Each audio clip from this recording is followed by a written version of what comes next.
Jenderal Polisi Purnawirawan Dr. Andes Sugeng Iman Santoso adalah salah satu tokoh kepolisian Indonesia yang pernah menjabat sebagai Kapolri kelima. Beliau terkenal sebagai polisi paling berani dan jujur.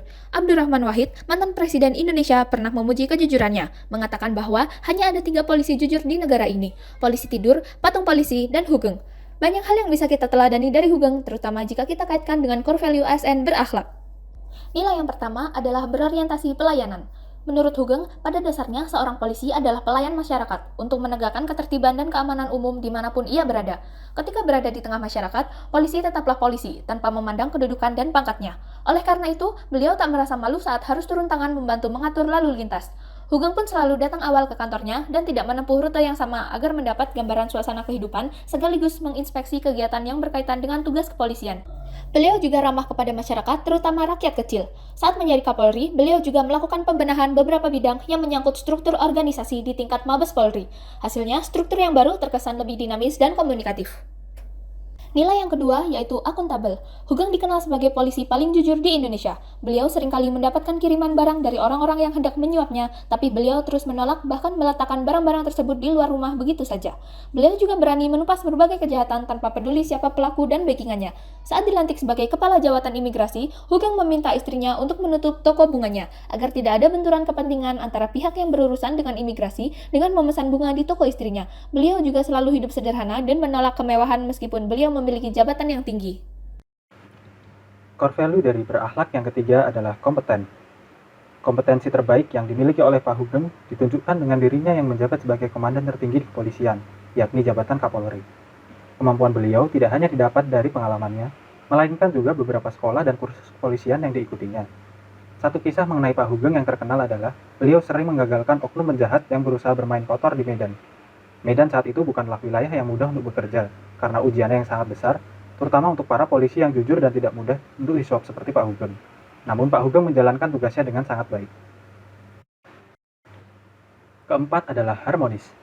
Pak Hugeng membawa perubahan besar dalam tubuh kepolisian Republik Indonesia. Karakternya yang tegas, jujur, sederhana, bersih, dan memiliki integritas, menjadikan beliau legenda di kepolisian.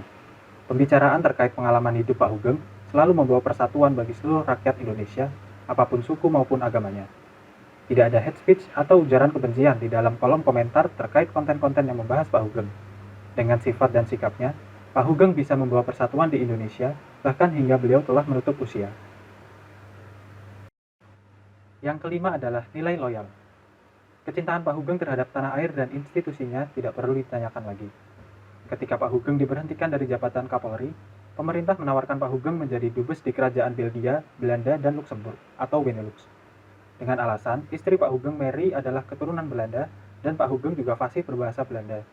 Beberapa orang menilai penugasan tersebut merupakan langkah dari pemerintahan pada saat itu untuk mengeluarkan Pak Hugeng dari Indonesia. Namun Pak Hugeng menolak dan memilih untuk pensiun muda di usia yang baru 50 tahun. Yang keenam adalah nilai adaptif. Salah satu kisah Pak Hugeng yang menunjukkan nilai-nilai adaptif adalah ketika beliau menjabat sebagai Kapolri dan menegakkan aturan wajib mengenakan helm bagi pengendara motor. Pada saat itu, kebijakan ini memang ditentang oleh berbagai kalangan masyarakat karena mereka tidak terbiasa memakai helm. Padahal, tujuan dari kebijakan Pak Hugeng adalah untuk keselamatan pengendara dan penumpang sepeda motor. Kebijakan ini diambil beliau dengan mengadaptasi dari negara lain. Selain itu, kebijakan ini juga diambil karena melihat semakin banyaknya jumlah pengendara motor di Indonesia. Nah, nilai yang terakhir adalah nilai kolaboratif. Pak Hugeng telah menerapkan nilai kolaboratif.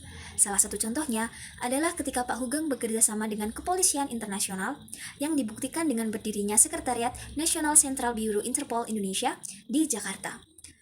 Nilai kolaborasi juga bisa diambil dari cara Pak Hugeng meminta kepolisian untuk bekerja sama dan bersinergi dengan TNI serta komponen pemerintah untuk menjalankan tugas dan kewajiban sesuai dengan amanat konstitusi. Jenderal Hugeng telah mengimplementasikan nilai-nilai berakhlak. Kini, keteladanannya telah mencapai titik paripurna. Kita harus dapat melahirkan Hugeng-Hugeng baru, dimulai dari kita sendiri, dan dimulai saat ini juga.